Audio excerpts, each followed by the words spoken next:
Welcome to an exciting new podcast. My name is Rabbi Mordechai Goodman of Jewish Education in Manchester, which has a website at gemuk.org, and I'm the director of that organisation. And I've been asked to approach you today to give an introduction into one of the most classical works on Jewish philosophy that exists. And that book is called Derech Hashem, literally the way of God. Now the word derech in Hebrew literally doesn't just mean like a path as in a road, which it can mean as well, but it also means a path, a method, a way to get to something. And what I'd like to do, first of all, is introduce the book to you, so you're fully clued up as to what the actual work is, and also why it was written. I think that's really important. So I'm going to be using, it's got my battered version here, I'm going to be using this very readily available English translation of the text, which contains the English and the Hebrew in it. And it's been published by Feldheim Publishers, and it's been translated by Rabbi Aryeh Kaplan, very famously. It's been in, I'd say, circulation for well over 25 years, and it's very readily findable at Amazon and all good bookshops. All Jewish bookshops will have a copy of this, and it's a very famous work. So that's going to be the actual text that we're going to be using. If you're going to be following along in this podcast, I urge you to get either an online or a physical copy of this, because we're going to be cross-referencing as we go. This is a work that needs to be jumped across. So I may say, see page 216 and then jump back to page 74, because it's a similar concept. So it'd be very useful for you. It's not vital, but it is very useful for you to be able to have a copy to resource as well. Also, I'm not going to do the introduction. I'm just going to jump straight into the book with you. So if you have a copy, you can read the introduction and all the preparatory notes, the translator, which is very, very interesting and very informative, but I won't be doing that in this series. So the first things first is, why are we even doing this? Why am I here? Why am I watching this video? Why do I care? All that. Okay, it's like this. The vast majority of world Jews do not understand the depth, profundity, and meaning of classical Torah Judaism. They don't get it, and that's not their fault. They don't know about it. No one told them. It was taken as read that you should know about it, and it was kind of thing that was like passed over from families, and it was just discussed. It isn't taught in schools thoroughly, because it's the kind of thing you should just know. We know these things, and this is what we do. Not at all. And as the years have gone on, there's less and less depth of understanding of just how potent and profound and ancient and fresh and new all this wisdom and data is. So this goes back over 3,500 years, and it's absolute bang up to date, and even looking into the future, as we'll learn, it's amazing. And most people don't know about it. People are saying, oh, no one... When they do learn this material, I've taught this material to people who have just found out they're Jewish, literally didn't know they were Jewish, but found out they're Jewish, all the way through to deans of yeshivas, which is rabbinical college, and heads of very prestigious organizations, and rabbis themselves who run whole communities. So I've taken the whole spectrum of Jewish observance from 0 to 100 and taught them this material. And the reason that the entire spectrum need it is because the entire spectrum need it.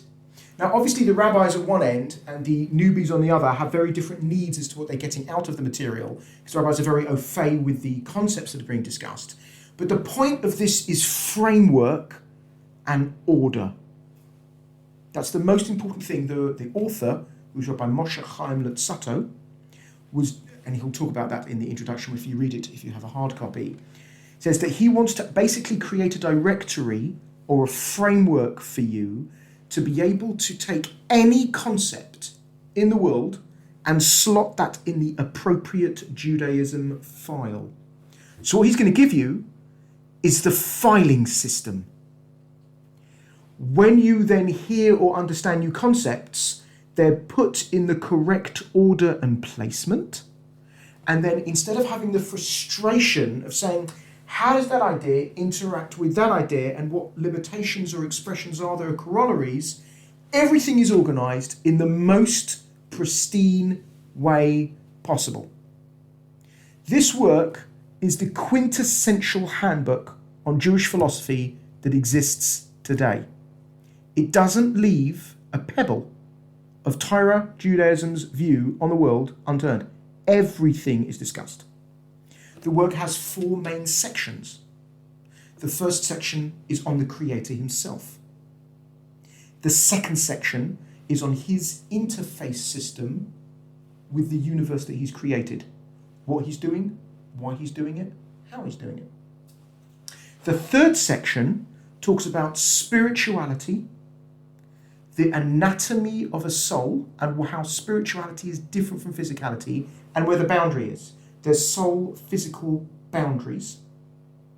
And then the fourth, last category, the last section of the whole work, is to do with the actual performance of commandments, what they achieve, and the meanings behind them. Within those 4 categories, which he builds on a section as you go, you cover every single base of Jewish philosophy. Now the question may arise at this stage, well, who needs this? And why do you have it? And what's going on? So I'd like to take out a couple of minutes just to be able to explain to you the concept of why this work even came into being in the first place. If you'll humor me for those moments. You're going to sound like this. In the year 1313 BCE, which is 2448 in the Jewish calendar, or 1313 BCE in the secular calendar, Moses received the Torah on Mount Sinai from God. That is a Jewish belief. And there's a lot to say that happened. Happened in front of approximately, it's a conservative figure, 15 million people. And if you stay on the podcast, we may get to the part which is in section 2, chapter 4, where we go through that mathematical calculation. I believe that's an extremely conservative estimate. It had to be at least that many, but at least 15 million people that all experienced it and were all told, you've seen it, and no one put up their hand and said, no, we didn't. This wasn't one person being told something, which then gave it over to someone else. Everyone was told the same thing. They were all standing around the same place, and essentially, apart from being in a circle around this mountain, they essentially had the same vantage point, and they were all being told they're in it. Over that period of time, from that time until today, there has been a great dispersal of the Jews among the world. That was forecast in the Torah itself, where God gives an admonition to the Jewish people, saying that if you don't adhere to the covenant that we've set up, I will scatter you amongst the nations. Which is exactly what has happened. Now, part and parcel of the scattering, or exile, as we call it, a golus or an exile, is that we are not as connected to the original data as we were, which you would think, well, that's where errors creep in, right? The good news is that we've got a very, very solid traditional background of data transference, which is an incredible and unique thing in human history. As well as the written Torah, which Moses received and transmitted, there was also the oral Torah, which was only received and transmitted orally between families. And that's a fixed thing. We call this oral law the Mishnah. The Mishnah. That was in Moses' head when he came down from Mount Sinai. And he had to transmit that to everyone and keep that transmission as part and parcel of the written law. The written law in and of itself is not intelligible and correctly put into practice without the oral law, which is indivisible from the written. There has been so many works to prove that. The Kesher HaKabbalah, where Tzvi Macklinsberg, I think one of the most modern treatises, where he goes through every single verse pointing that out. It's a gargantuan work. That's not what we're doing here. That's just, we'll get to that in section 4, where he talks about the written and the unwritten Torah and how they work, and in the essays at the end as well, where he discusses that at length. But the point is, just let's take that as read, that we need the oral and the written as one pack. It's like, it's like a medicine that has a capsule and the stuff inside. So and it needs the capsule for the delayed release. You know what I'm saying? You need both. Okay. Now here's how the Mishnah works. The Mishnah now has been written down, but it was originally only orally transmitted. Now, what would happen in order to be able to apply the Torah's laws correctly is they need to be correctly modified and treated by the Mishnah to have good applicability for the formation of Jewish law, which we call halacha, literally the way you go. Halech means to go somewhere or to walk somewhere. Halacha means the way to go. Which is the way to go? How do you derive halacha? Let's talk about the derivation of modern halachic ruling. This is really important. Don't worry, we've not lost a sense as to, we have a Derech Hashem, we're not interested in that. I'm getting there, just bear with me. When the Mishnah was being discussed in the houses of study, both in Israel and in Babylonia, where the exile first went, which is modern-day Iran and Iraq, there were note keepers at the back who were taking minutes of all the discussion that was going on in the Beis HaMedrash, in the actual houses, the Beis House HaMedrash of inquiry, the house of inquiry, the house of study. And they'd literally be taking notes, going, and he said this, and he said that, and then he put up his hand and he said, well, if we do this, we do that. And essentially, it was meeting minute notes of discussions as to the applicability legally of the utilization of certain comments in the Mishnah so that we can know how to rule. So you'll have the Mishnah being stated publicly, and then the scholars would explain utilizing hermeneutic principles which are set and sound in full. It wasn't like a free-for-all as to open to people's interpretation. We had to utilize them with very set rules as to how to apply that Mishnah correctly so that we can apply the written law correctly and accurately. Now, because the way that the meeting minutes notes were taken was absolutely live in real time as to the discussion that was happening in the room, the meeting notes would be very disparate and conversational in their nature. So this was done by Rabbi Yossi and Rabbi Munna in Eretz Yisrael, in the land of Israel, in Tiberias.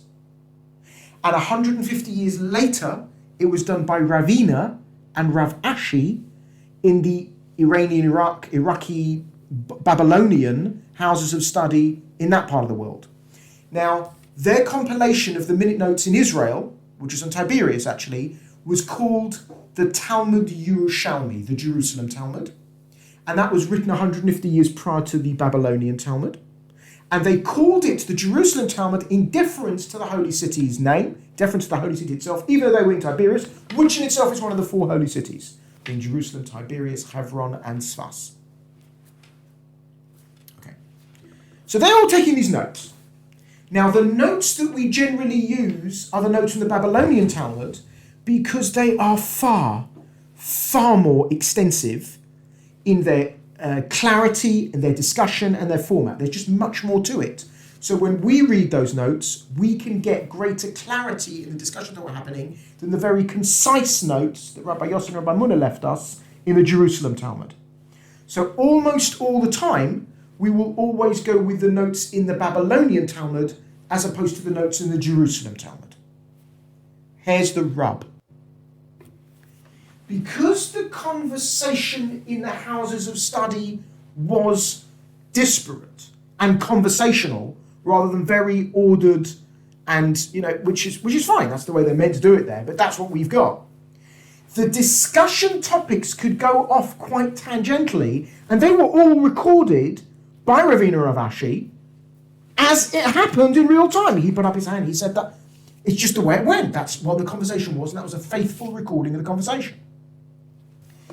The problem for us is if we want to know a complete ruling on any one law, we will have to scour the entire conversational minute takings, all the notes, for the entire work of all the Mishnah and its associated commentary, in order to make sure that we haven't missed a pebble when it comes to finding out data about a particular thing. Because even though today they may have discussed half of it, then next week they discuss another half of it, by that time it may be strewn across commentaries of other tractates. We started discussing other Mishnayos, other bits of the Mishnah, which is Tiny-atic material of those sages' time, saying, oh yeah, last week we discussed that, but this time we're talking about marital law, or we're talking about property law, or jurisprudence, or medicine. And because all those things are going round and round and round in what they're discussing, until you get a whole picture saying, oh, by the way, remember 2 weeks ago we discussed that? Yeah, well, here's another bit. That means you're still going to need to go through all that material to make sure you've got a compendium of all data to make sure before you rule, I've looked at everything, I've got all the data in front of me, all the information is set, I know how to truly apply the Mishnah, and now that I've got a full picture, I can adjudicate the law properly. Okay, that was how the system worked. People were very, very scholarly and they knew their material. Problem is like this. Let's say you personally have a question. I'm thinking of keeping the Sabbath. What does that mean for me about carrying things outdoors? Or how does cooking things on Saturday change? Or I'm thinking of buying a house and I want to do it in accordance with Jewish law. Or I want to get married, how to do it in accordance with Jewish law. Here's the deal. You'd have to find someone in those days who would know absolutely everything. Right? They've got to. Because even though they may be expert in, let's say, one tractate where it discusses these concepts, unless they're expert in all tractates, maybe they've missed a vital bit of data from somewhere else because of the way that the notes were taken were very disparate. They really have to have complete mastery before they have complete authority. Now, these notes were called the Gemara, and the word Gemara is Aramaic for the Hebrew word Masorah, which means tradition. So these notes, these Gemara notes, were actually originally separate from the Mishnah, and they were very disparate. Today, we have the Mishnah printed on a page with its associated Gemara underneath it on one page, which makes life much easier. And a book with the Mishnah at the top and the Gemara underneath it, i.e. the minute notes that would traditionally take down Rav Ravina Rav Ashi in Babylonia that we discussed, or Rav Yossi and Rav Muna in Tiberias as we discussed. A book that has both the Mishnah and the Gemara together is called a Talmud. A Talmud is a compilation of its Mishnah with its associated Gemara commentary. So you don't need two books to cross-reference, it makes life easier. But even with that, there's over 7,000 pages of work to go through. And you're going to need someone who has complete mastery over all that material to be able to find answers to common daily questions. Problem is, as the exile has ensued, more and more and more of that clarity is being lost. We don't have people that have 100% encyclopedic photographic memories and can just, ask him any question at any spot and could just whiz through everything. Such people are amazing. They're rare. They're very, very rare. What about on a daily basis? What happens if you've got an immediate question that needs an immediate answer? Where am I going to go to get my answer? I want the answer, but who can I ask? And such a person surely has a long queue outside of his office. Am I really going to wait? No, I need an answer today. That problem is a problem.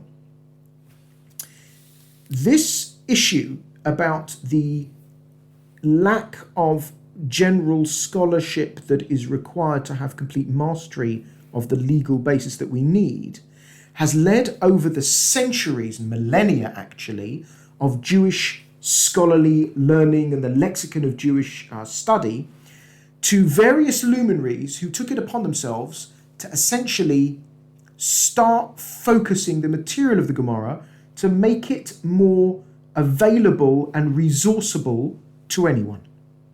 One of the earliest people to have done it was Rabbi Alfasi, known as the Rif, and you can find him today in the back of a standard edition of the Talmud.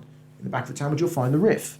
Now what the Rif did, and this is really important, and this is why we're getting onto this, I haven't lost the whole Derech Hashem business. What the Rif did was he cut away a lot of the argumentation and just boiled it down to the answers. So you'd have the Mishnah at the top, and instead of maybe 4, 5, 6 pages of he said that and they said that and we can't use that because of legalistic terms and very terse legal reasons as to why that particular argument cannot be accepted and that's a complicated word. Okay, which is fine, which is important. We need to know that so we can derive the law. It's okay, fine, you want to do that, you go to learn the Gemara. Right now we want the answers. Here's the answer to the question. Now, that's brilliant. But the issue is he's still keeping it in Mishnaic order. It's basically a trimmed or expurgated version of the Gemara that boils it down to the conclusions legally in each particular case. But those conclusions, there may be 10, 15 other conclusions littered around the material, thousands of pages, which are also relevant to the question you've got. But at least the Rif from Al-Fassi cut away the middle ground, as it were, at least so you can get to a conclusion, at least on that. So you'll be spending time looking through the Rif all across things, but you'll be less time looking through the entire Talmud to be able to make sure you've got a completely authoritative, holistic view of a particular topic. So far, so good? A very famous man called Moshe ben Maimonides, took it upon himself in a gargantuan way to say, you know what needs to be done here? We don't have people that are going to be able to learn every one of these 7,000 folios. We just don't. And even with the Rif, you've still got to learn a lot if you really want to know. It's less to learn. But what I'm going to do is rewrite the thing, not rewrite the data, but reorder it, re-rector it in topic order. I'm going to make a section of topics that if someone's got a question or a query in any law, they could be able to encyclopedia look up, okay, things to do with, I don't know, the Sabbath or dietary laws or marital laws or property rights or, I don't know, business laws, whatever it is. They'd look up the appropriate section, and the Rambam decided to give the final rulings that you would find in the Rif in order, in a topic indexed version of the Gemara. This was met with great distrust. They didn't like it. Why? The good reason as to why you would, obviously it's ostensible why you would do it to start with, but the good reason why you wouldn't like it is we're scared that people will jump to the shorthand version of Shas, of the Mishnah and Talmud together, to be able to get their answers, and they will lose the learning ability and derivational skills to be able to find the data themselves. And if that becomes widespread, when new questions come up where we don't know the answers, there'll be nobody to be able to continue the complete tradition of having to find out legal matters for themselves, the way to do it, where you go the long way round. If you teach everyone shorthand, people will forget how to write longhand. They won't be able to figure that out. They won't be able to back engineer that. So if we only go with an answer book, basically, we're scared that when a new thing comes up, who's going to be able to correctly derive it according to our tradition to say, based upon all the tools that we have, this is how we have to do it. We're going to have to keep that alive. And we're scared this threatens that. Not that we're not worried about democratizing the data. We're only too happy that. We're just scared that without some kind of limit, it's only going to be this and not the background hard work.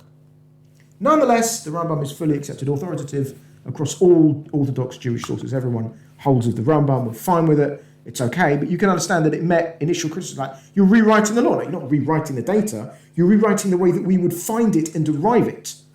That's what's going on. It's basically being topic indexed as opposed to disparate indexed. Okay. Still, the Rambam is big. There's a lot of work to go through to learn all the Rambam. You learn all the Rambam. It's considered a great scholarly feat to finish the Rambam's works. There's a lot to do. If you know the Rambam well, you're a scholar.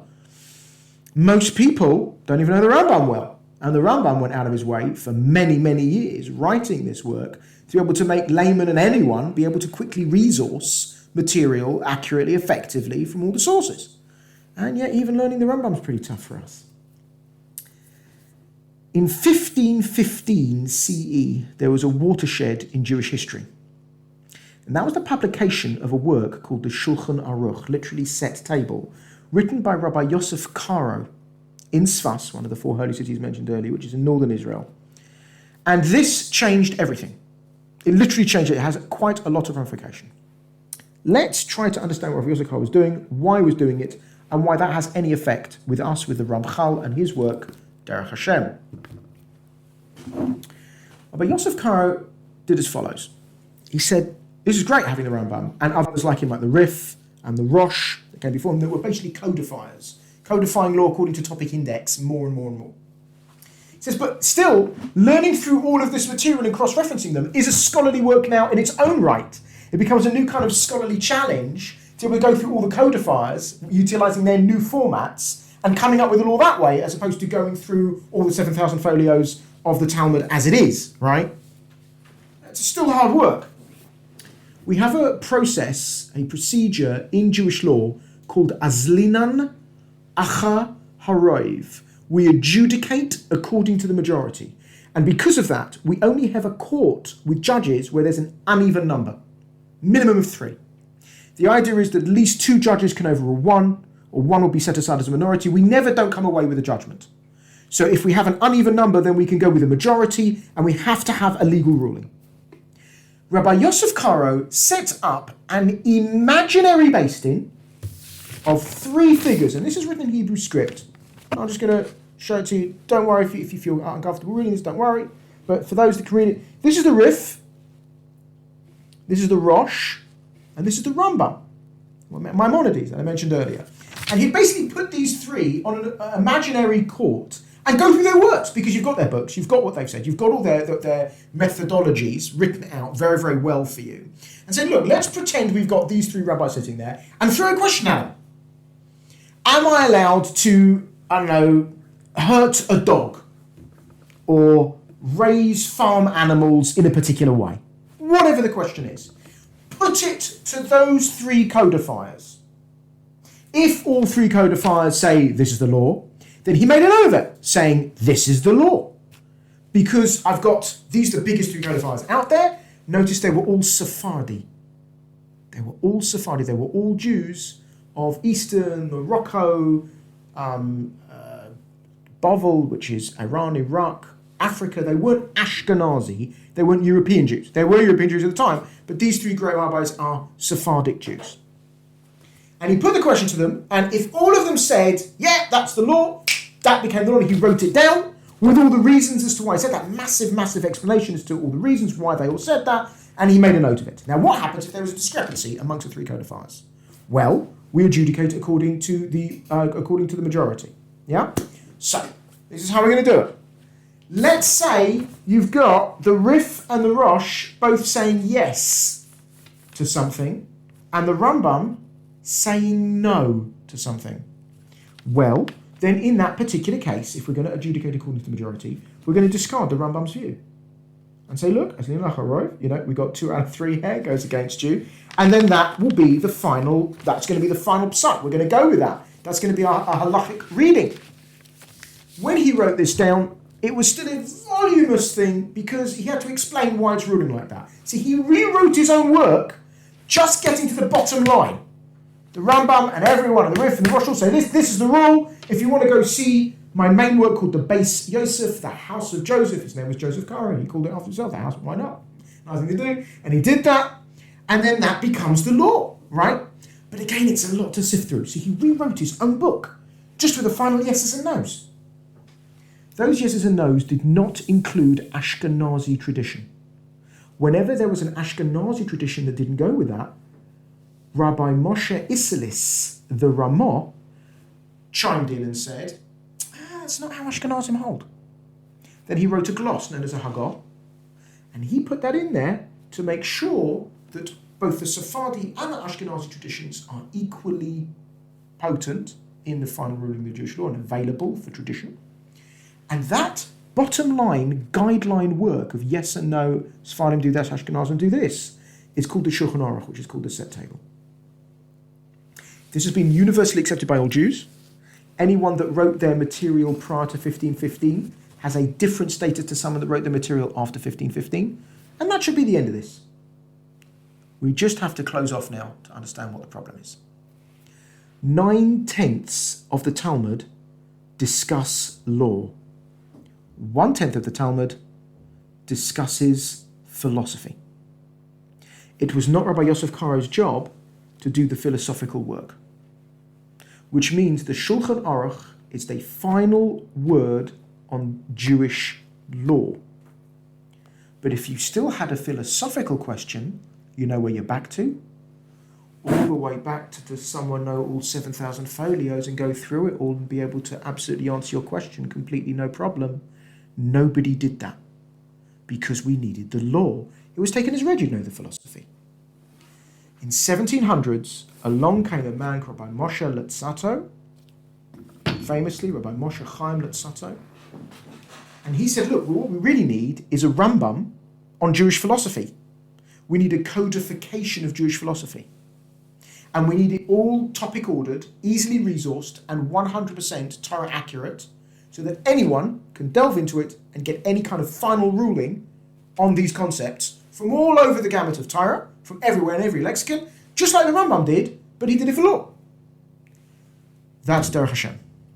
Derech Hashem is basically kind of like a compendium, encyclopedia stroke dictionary of Jewish philosophical concepts, and it is authoritative. It isn't his opinion. It's not Rabbi Moshe Chaim Lutzato's opinion. He was a rector, like someone who writes a dictionary doesn't have an opinion really on the word chair. They have to explain a chair is a utensil for sitting, and that's what people say. You don't really feel the author of the dictionary as you read it. It's more of a resource tool. If you'd like to join in for these series, what we're going to do is go through the, as it were, almost like the code of Jewish philosophy in The Way of God, Rabbi Moshe Chaim Lutzato's seminal work. And this will leave no stone unturned, and certainly will be a good starting point for any philosophical question you may have. I look forward to starting the series with you, and we'll hopefully have an arena as well for any questions or comments as they come in that we're going to be able to make provision for, and I look forward to starting this with you. Thank you so much.